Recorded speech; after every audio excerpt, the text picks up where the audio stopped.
नमस्कार। ज्योतिषीय श्रृंखला की इस कड़ी में आपका हार्दिक स्वागत है।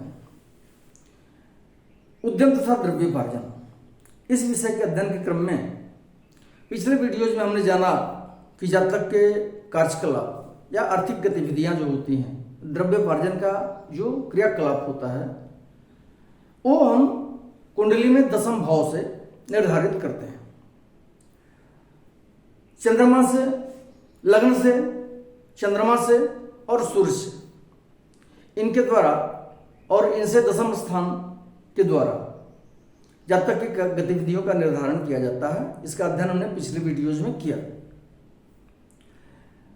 पीछे हमने ये भी जाना कि लग्न से दशमस्थ एक ग्रह का क्या सामान्य फल होता है, एक ग्रह से अधिक ग्रहों का क्या सामान्य फल होता है। आइए इस क्रम को आगे बढ़ाते हैं और चंद्रमा से दशमस्थ एक ग्रह का क्या सामान्य फल होता है, कॉमन इफेक्ट क्या होता है, सभी जातकों पर यह लागू होता है। अब फिर ग्रहों की स्थितियां जो होती हैं उसके अनुसार जो हमने बहुत सारे योग पढ़े हैं, बहुत सारे सूत्र पढ़े हैं, उनका निर्धारण अलग से किया जाता है, लेकिन जो कॉमन इफेक्ट होता है उसका अध्ययन अब हम करते हैं। इसको भी उस कड़ी में देख करके ही हम किसी चीज का आकलन करेंगे और उस पर अपना निर्णय देंगे। आइए, चंद्रमा से दशमस्थ एक ग्रह के रहने से जातक पर क्या सामान्य प्रभाव पड़ता है। यदि सूर्य चंद्रमा से दशमस्थ हो तो जातक राजा से सम्मानित होता है, राज दरबार में या सरकार के द्वारा ऐसा जातक सम्मान प्राप्त करता है, धनवान होता है, बहुत बुद्धिमान होता है। ऐसा जातक सात्विक गुणों से युक्त रहता है तथा अपने कुल का नाम रोशन करने वाला होता है। ऐसा जातक जिस कार्य में भी हाथ डालता है उसमें सफलता उसे मिलती ही मिलती है। यदि चंद्रमा से दशमस्थ मंगल स्थित हो तो जातक राजकीय कार्यों में प्रसिद्ध होता है, साहसिक प्रवृत्ति का, यशस्वी होता है और सुंदर स्त्री से युक्त रहता है। परंतु ऐसा व्यक्ति क्रोध बुद्धि वाला होता है, बुरे आचरण वाला, म्लेच्छों के देश में रहने वाला तथा क्रूर बुद्धि से धनोपार्जन करने वाला होता है।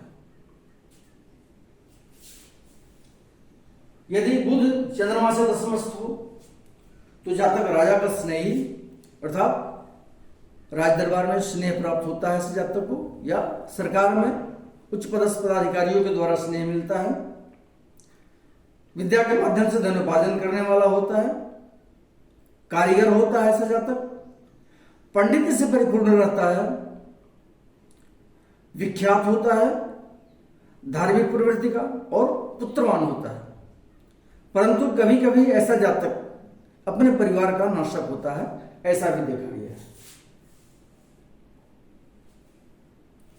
यदि बृहस्पति चंद्रमा से दशमस्थ हो तो जातक राजा तुल्य वैभव वाला अथवा राजमंत्री होता है, वह शुभाचरण वाला होता है, धर्मात्मा होता है, धार्मिक प्रवृत्ति का और सुसंपत्ति वाला होता है, अर्थात अच्छे आचरण से, अच्छे कार्यों से संपत्ति का अर्जन करने वाला होता है।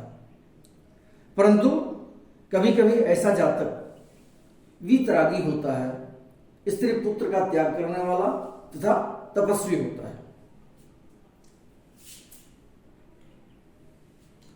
यदि शुक्र चंद्रमा से दशमस्थ हो तो जातक धनी होता है, राजा से सम्मान प्राप्त, अपने कार्यों में सफलता प्राप्त करने वाला, भोगी तथा सुखी होता है। ऐसा जातक दीर्घायु होता है तथा शत्रु और रोग से रहित होता है। ऐसे जातक के शत्रु नहीं होते हैं तथा रोग विहीन होता है, निरोग होता है। ऐसा जातक निरोगी होता है। यदि शनि चंद्रमा से दशमस्थ हो तो जातक विशाल शरीरधारी होता है, उसका शरीर विशाल होता है, लोभिक प्रवृत्ति का, दुखी, निर्धन और अपने कार्य में उद्विग्न रहने वाला होता है। परंतु कभी कभी ऐसे जातक के पास प्रचुर मात्रा में धन का होना देखा जाता है। अगले वीडियो में हम चंद्रमा से दशमस्थ एक से अधिक ग्रहों के जो सामान्य प्रभाव होते हैं, जो साधारण सा फल होता है, उसका अध्ययन करेंगे। नमस्कार।